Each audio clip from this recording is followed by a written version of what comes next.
안녕하세요. 오늘 저희가 아주 깊이 파고들어 볼 주제는요. 요한계시록 11장에 나오는 상당히 흥미로우면서도 좀 수수께끼 같은 존재들이죠. 바로 두 증인 이야기입니다. 이 요한계시록이라는 게 참 묵시적인 환상이 많잖아요. 그 속에서 이 두 증인은 대체 누굴까? 또 어떤 역할을 맡았을까? 이런 궁금증이 드는데요. 저희가 오늘 한 설교 말씀을 중심으로 해서 이 부분을 한번 집중적으로 살펴보려고 합니다.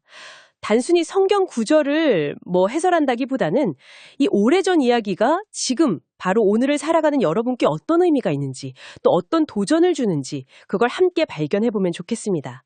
자, 그럼 바로 시작해볼까요? 네, 좋습니다. 오늘 주로 다룰 본문은 요한계시록 11장 그 3절부터 13절까지입니다. 이 말씀을 통해서 교회가 본질적으로 어떤 부르심을 받았는지, 그리고 이 세상 속에서 실제로 어떤 길을 걷게 되는지, 또 그 마지막엔 어떤 희망이 있는지, 이런 것들을 좀 살펴보려고 합니다. 특히 이 본문 안에는요, 그 하나님의 어떤 계획과 또 세상의 현실 사이에 그 팽팽한 긴장감 같은 게 잘 담겨 있어요. 아, 긴장감이요? 네. 그럼 먼저 이 이야기가 요한계시록 전체라는 큰 그림 안에서 어디쯤 있는지 그걸 좀 짚어보면 이해가 더 쉬울 것 같아요. 자료를 보니까 11장은 그 일곱 나팔 심판이라는 큰 흐름이 있잖아요. 그 중간에 잠시 쉬어가는 막간 같은 거라고 하네요. 네, 정확합니다. 일곱 나팔 재앙이 이렇게 쭉 이어지다가 여섯 번째 나팔이란 그 일곱 번째 나팔 불기 그 사이에 두 개의 중요한 막간 환상이 딱 들어가 있어요. 첫 번째가 10장에 나오는 작은 두루마리 환상이었고요. 그 다음 두 번째가 바로 오늘 우리가 이야기할 이 두 증인 환상입니다. 아, 작은 두루마리 다음이군요. 네.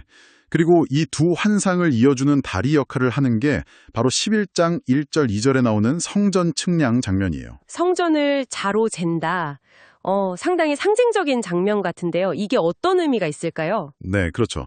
요한에게 명령이 주어지는데 성전하고 제단, 그리고 그 안에서 경배하는 사람들을 재보라는 거예요. 측량하라는 거죠. 그런데 성전 바깥마당은 재지 말고 그냥 두라고 합니다. 왜냐하면 이방인들에게 내주었기 때문이라고 이유까지 설명해요. 안쪽은 재고 바깥쪽은 재지 말고. 네, 여기서 이제 중요한 메시지가 드러나는 건데요. 측량한다는 건 이게 하나님의 소유다, 내가 보호하겠다, 이런 의미거든요. 그래서 하나님께서 자기 백성, 즉 교회의 궁극적인 구원과 안전은 반드시 지키신다, 이런 약속으로 볼 수 있습니다. 아, 보호의 약속이군요. 반면에 그 측량하지 않은 바깥마당은 뭘 의미하냐면 교회가 이 땅에서 세상 속에서 겪게 될 고난, 핍박 이런 것들을 상징해요.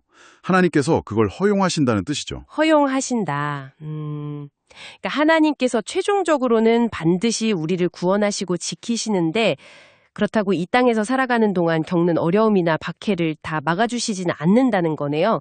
여기에 아까 말씀하신 그 긴장감이 있다는 거군요. 바로 그 지점입니다. 네, 하나님은 당신 백성을 너무 사랑하셔서 그 끝, 구원은 보장하시지만 동시에 그 백성들이 이 세상에서 그냥 안주하는 게 아니라 빛과 소금, 다시 말해 증인이라는 그 부르심에 맞게 살아가기를 기대하신다는 거죠. 이 보호와 소명 사이의 긴장감, 이게 오늘 이야기의 아주 중요한 핵심 중 하나예요. 사실 구약의 이스라엘 백성들이 바로 여기서 실패했잖아요. 아, 그랬죠. 네, 아브라함 자손이라는 어떤 혈통적 특권, 즉 하나님의 보호만 믿고 정작 그들을 부르신 이유, 거룩한 백성으로서 살아가야 하는 그 소명에는 제대로 응답하지 못했던 거죠. 그렇군요. 그 긴장감, 보호와 소명 사이의 긴장감을 좀 기억하면서 이제 본격적으로 이 두 증인이 대체 누구인지 한번 살펴보겠습니다. 4절을 보면 이들을 두 감람나무와 두 촛대라고 부르던데요. 이것도 굉장히 비유적인 표현 같아요. 네, 맞습니다. 이 표현은 사실 구약 성경, 특히 그 스가랴서 4장을 거의 직접적으로 가져온 거예요. 스가랴 선지자가 활동하던 때가 언제냐면 바벨론 포로에서 막 돌아와서 무너진 성전을 다시 짓고 있던 아주 힘들고 어려운 시기였거든요. 네, 성전 재건 시기. 네, 그때 스가랴가 본 환상 중에 순금 등잔대가 있고 그 옆에 두 감람나무가 서 있는 장면이 나와요. 근데 이 두 감람나무에서 기름이 이렇게 흘러나와서 등잔대 불을 밝히는 그런 모습이었죠. 아, 그 유명한 환상이군요. 스가랴서의 그 환상에서는 두 감람나무가 당시 지도자였던 총독 수룹바벨하고 대제사장 여호수아였고 등잔대는 성전, 그러니까 하나님 백성 공동체를 의미했었죠. 그리고 그 기름은 성령의 능력이고요. 네, 정확히 기억하시네요.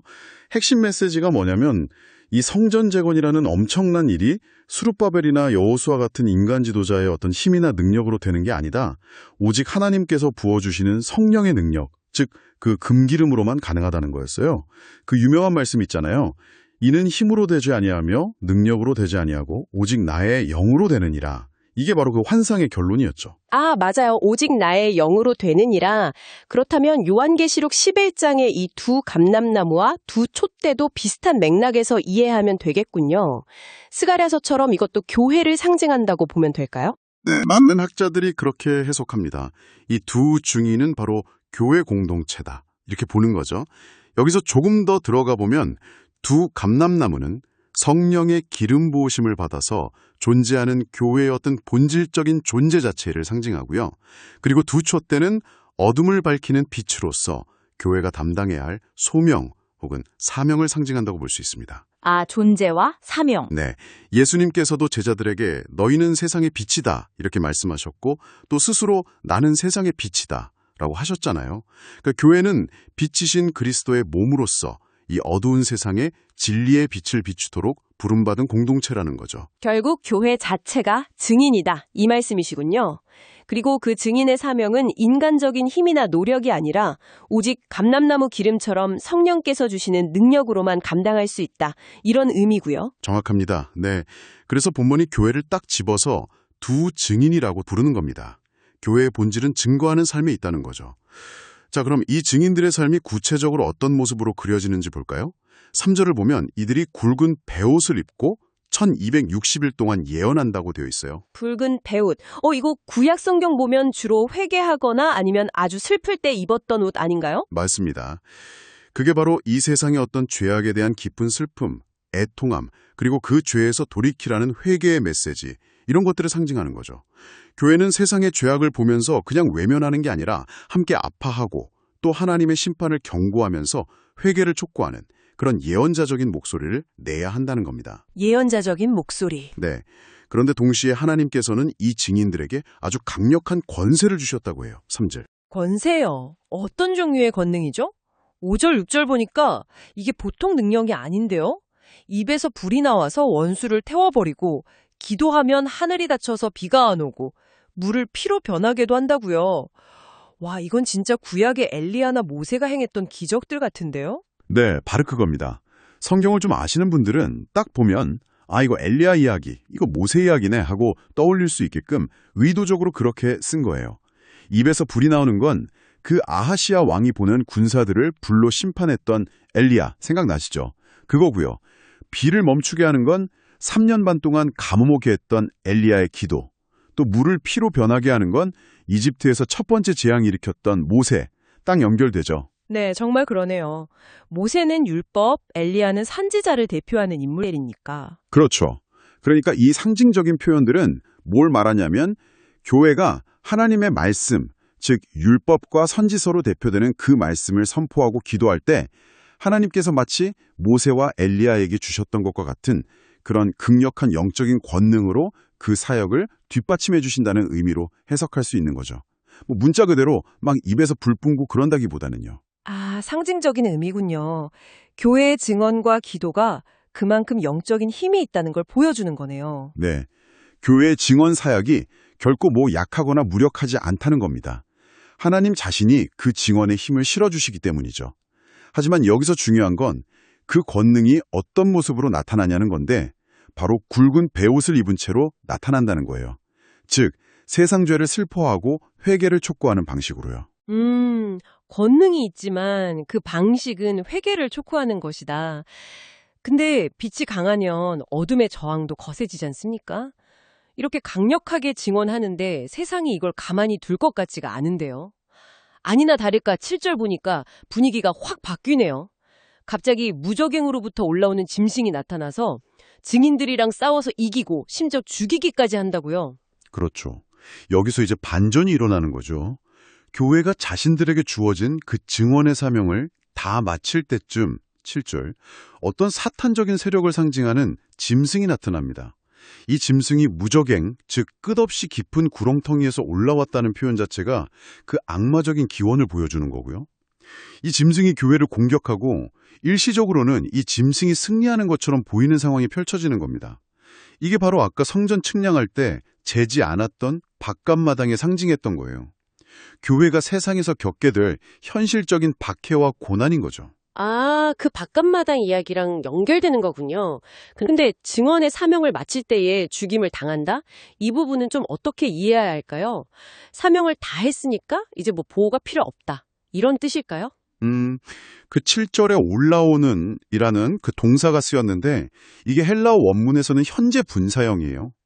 이게 뭘 시사하냐면 이 짐승의 공격이나 교회의 고난이 그냥 딱 한 번, 종말의 때에만 일어날 그런 특정 사건이 아니라 교회가 존재하는 모든 시대, 모든 곳에서 계속 반복적으로 일어나고 있는 현재적인 현실이라는 걸 암시한다는 거죠. 아, 계속 반복되는 현실이다. 네, 교회가 어떤 한 시대, 한 지역에서 증언의 사명을 감당하고 나면 마치 세상의 악한 세력이 이긴 것처럼 교회가 짓밟히고 사라지는 듯한 모습이 역사 속에서 계속 나타난다는 겁니다. 아, 그렇군요. 근데 그 죽음의 모습도 너무 충격적인데요. 시체가 큰 성 길거리에 그냥 버려져서 사흘 반 동안 사람들이 구경거리로 삼고 심지어 그걸 보면서 서로 막 기뻐하고 예물까지 주고받는다고요. 8절, 10절. 아니 도대체 왜 이렇게까지 반응을 하는 거죠? 그 이유가 10절 하반절에 아주 명확하게 나와요.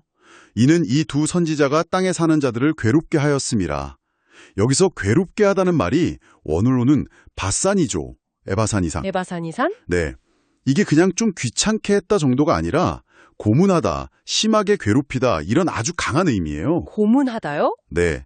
그러니까 교회의 증언, 즉 진리의 빛이 세상 사람들의 어두움, 죄악을 자꾸 드러내고 그 양심을 찔러서 불편하게 만드니까 세상은 그 빛 자체를 미워하고 그 빛을 전하는 증인들을 핍박한다는 겁니다. 아, 마치 그 옛날에 북이스라엘의 악한 왕 아합이 맨날 바른 말만 하는 엘리야 선지자 보고 이스라엘을 괴롭게 하는 자여, 너냐? 이렇게 막 화냈던 거랑 비슷한 거네요? 그렇죠. 바로 그거예요. 자신의 죄랑 어둠이 드러나는 걸 견디지를 못하는 거죠. 빛이 비치면 아프고 불편하니까 차라리 그 빛을 꺼버리고 그냥 어둠 속에 편하게 있고 싶어하는 그런 인간의 죄성이 드러나는 장면입니다. 그러니까 자기들을 불편하게 하던 존재가 사라졌으니까 막 안심하고 기뻐하는 그런 모습이군요. 네. 그래서 사람들이 두 증인이 죽으니까 막 잔치를 벌이는 거예요. 그 시체가 버려진 큰 성길은 영적으로는 소돔, 도덕적 타락의 상징이죠. 그리고 애국, 하나님을 대적하는 세속 권력의 상징이라고 불리고 또 그들의 주께서 십자가에 못 박히신 곳이라고도 불려요. 즉 하나님을 거부하고 대적하는 이 세상 전체를 상징하는 곳이죠. 온 세상이 교회의 죽음과 고난을 보면서 막 조롱하고 기뻐하는 정말 끔찍한 모습입니다. 이야기가 너무 비극적으로, 너무 절망적으로 끝나는 거 아닌가 하는 생각이 드는데요. 이게 끝인가요? 아닙니다. 바로 이 가장 절망적인 순간에 아주 극적인 반전이 일어납니다. 반전이요? 네, 11절을 보시면 그 사흘 반이라는 아주 짧은 시간이 지난 후에 하나님께로부터 생기, 즉 생명의 영이 죽었던 두 증인 속으로 쑥 들어갑니다. 그랬더니 그들이 벌떡 다시 살아 일어서는 거예요. 와, 다시 살아난다고요? 네, 이걸 지켜보던 사람들은 이제 이전과는 완전히 반대로 큰 두려움에 사로잡히게 됩니다. 그리고 12절에서는 하늘에서 이리로 올라오라 하는 아주 장엄한 음성이 들리고 증인들이 구름을 타고 하늘로 올라가 버려요.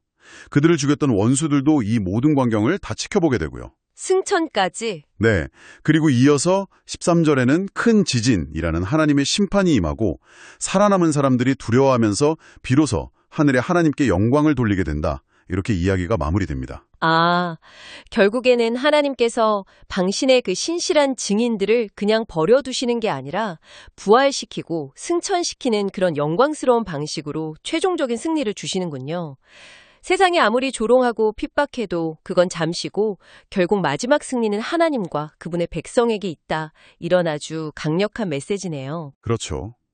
자, 이제 이 모든 이야기가 오늘날 우리 그리고 이걸 듣고 계신 바로 당신에게 어떤 의미가 있는지 한번 생각해 볼 시간입니다. 다시 한번 제가 처음에 언급했던 그 긴장감을 좀 떠올려 보면 좋겠어요. 하나님의 절대적인 보호 약속과 그 부르심에 대한 교회의 응답 사이의 관계 말입니다. 아까도 잠깐 얘기했지만 구약의 이스라엘 백성들은 하나님이 우리를 선택하셨다, 보호하신다 이런 특권에만 안주하다가 정작 그들을 부르신 목적, 그러니까 거룩한 백성으로서 세상 속에서 하나님의 영광을 드러내야 하는 그 소명에는 실패하고 말았다는 거죠. 듣고 보니 오늘날의 교회나 성도들 역시 좀 비슷한 위험에 처할 수 있겠다. 이런 경고처럼 들리네요. 입으로는 막 하나님의 은혜, 사랑, 보호하심을 이야기하면서도 정작 살아가는 모습을 보면 세상적인 가치관을 그냥 그대로 따라간다거나 혹은 신앙적인 책임이나 헌신 같은 건 피곤하다, 바쁘다 이런 핑계로 자꾸 뒤로 미루는 그런 모습들이요. 설교 본문에서도 그런 지적을 하더라고요. 심지어 10계명 중에 8계명, 도둑질하지 말라는 그 계명조차도 그게 진짜 무슨 의미인지, 예를 들어 직장에서 시간을 훔친다거나 정당한 내목 이상을 탐하는 것까지 포함된다는 그런 참된 의미는 제대로 알지도 못한 채 나는 그 계명 잘 지키고 있어 이렇게 착각하는 그리스도인이 86%나 된다는 통계까지 언급하면서 좀 안타까워 하시던데요. 바로 그겁니다. 그 지점을 아주 날카롭게 지적하는 거예요. 우리는 과연 하나님의 뜻이 뭘까? 이걸 정말 진지하게 배우고 고민하면서 살아가고 있는가? 아니면 세상 사람들이 다들 추구하는 그 성공, 부, 명예, 안락함 이런 것들을 똑같이 갈망하면서 그것들을 얻으려고 살아가고 있지는 않은가? 우리가 흔히 하나님께 영광 돌린다 이렇게 말하는데 그게 무슨 세상적인 성공이나 성취를 통해서 이루어지는 게 아니라는 거죠. 오히려 그것은 하나님을 사랑하기 때문에 그분의 말씀과 명령에 순종하는 삶, 때로는 그 순종 때문에 세상적인 손해나 불이익을 감수하는 그 삶 자체가 하나님께 영광을 돌리는 거라는 겁니다. 순종하는 삶 그 자체군요. 네, 설교자께서는 예를 드시더라고요. 평일 저녁에 하는 기도 모임은 피곤해서 못 나온다. 그러면서 주말에 여행 가는 건 잘만 가고 또 긴 연휴 마지막 날에는 다음날 출근해야 하니까 피곤해서 교회 못 나온다. 이렇게 변명하는 성도들 모습. 이게 사실은 우리가 하나님을 섬기지 않아도 되는 이유를 삶 속에서 끊임없이 찾고 있는 건 아닌지 그렇게 되묻고 계셨어요. 와, 정말 귀가 좀 따갑고 마음이 찔리는 그런 질문들인데요. 세상하고 적당히 타협하고 그냥 편하게 안주하려는 우리 모습? 그러면서도 나는 신앙생활 잘하고 있어. 이렇게 스스로 착각하는 그런 위선을 정확히 꿰뚫어 보시는 것 같아요. 그래서 설교자께서는 야고보서 4장 4절 말씀을 인용하시면서 아주 강력하게 도전하십니다. 가늠한 여인들아 세상과 벗된 것이 하나님과 원수됨을 알지 못하느냐. 그런즉 누구든지 세상과 벗이 되고자 하는 자는 스스로 하나님과 원수되는 것이니라. 여러분은 지금 세상과 친구가 되려고 애쓰고 있지는 않습니까? 혹시 세상 사람들이 여러분의 삶을 보면서 저 사람도 별 수 없이 나랑 똑같네. 이렇게 느끼면서 안도감을 얻고 있지는 않습니까? 만약 여러분의 삶이 세상의 어둠을 전혀 괴롭게 하지 않는다면 혹시 여러분은 세상과 너무 닮아버려서 저 무적행에서 올라오는 짐승의 응원을 받으면서 살고 있는 건 아닐까요? 하고 묻는 거죠. 세상과 하나님 사이에서 양다리를 걸치는 건 불가능하다. 그건 영적인 간음과 같다. 성경은 그렇게 경고하는군요. 결국 하나님을 사랑하고 그분 말씀대로 살기 위해서 때로는 세상적인 편안함이나 이익을 포기하는 것, 그것이 바로 하나님께 영광을 돌리는 증인의 삶이라는 사실을 다시 한번 깨닫게 됩니다. 그렇습니다. 자, 그렇다면 이 시대의 교회와 성도들에게 정말로 필요한 것은 무엇일까요? 더 많은 교인 수일까요? 더 크고 화려한 건물일까요? 아니면 더 풍족한 재정일까요? 설교자께서는 단호하게 아니요라고 말씀하십니다. 오히려 그런 외형적인 것들에 집착하는 것은 어쩌면 우리가 진짜 영적인 부흥을 경험하지 못하고 있기 때문에 자꾸만 다른 무언가를 붙잡으려고 하는 그런 공허한 시도일 수도 있다. 이렇게 지적하십니다. 정말로 필요한 것은 다른 게 아니라 하나님이 찾아오시는 것, 즉 영적인 각성과 회복, 다시 말해 부흥이라고 강조하시는군요.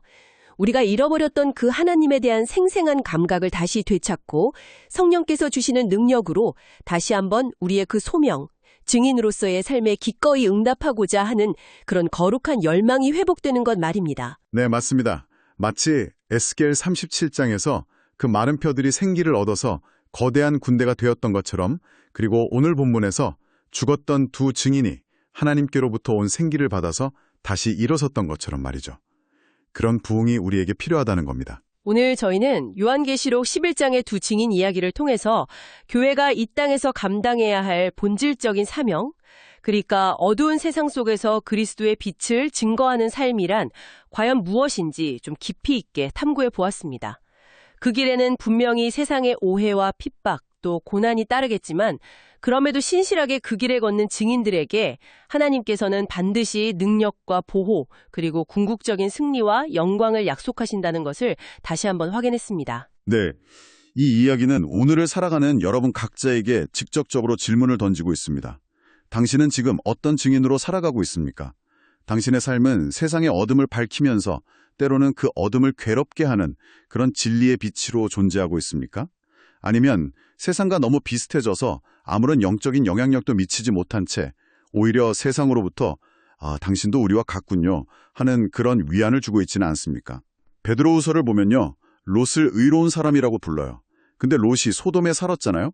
세속적인 풍요를 좇아서.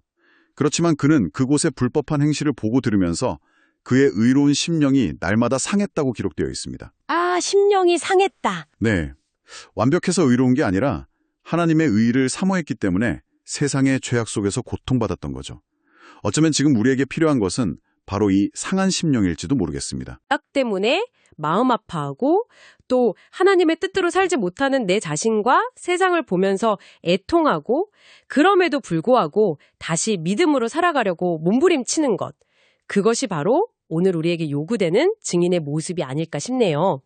오늘 저희가 나눈 이 이야기들이 여러분의 삶 속에서 그리스도의 증인으로 산다는 것의 의미를 다시 한번 깊이 성찰해보는 그런 기회가 되었기를 진심으로 바랍니다. 네, 오늘 저희의 깊은 이야기는 여기까지 나누도록 하겠습니다. 다음 시간에 더욱 흥미로운 탐구를 가지고 다시 찾아뵙겠습니다.